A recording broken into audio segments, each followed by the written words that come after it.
Right, here I am back at school, Mews. Let's see where we're up to.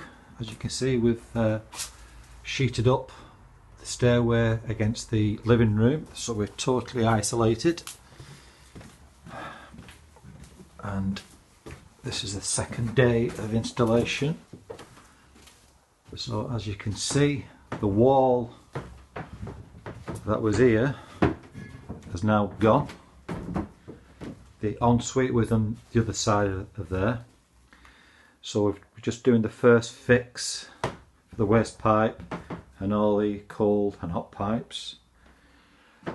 The ceiling, we'll have to replaster all the ceiling, fill all these holes in and replaster that.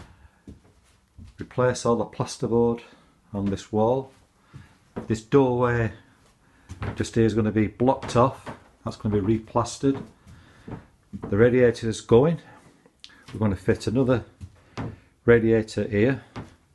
There's going to be an 1800 by 800 bath there, 800 vanity unit there, and a toilet just there. Replacing the floor. So yeah, watch the next video.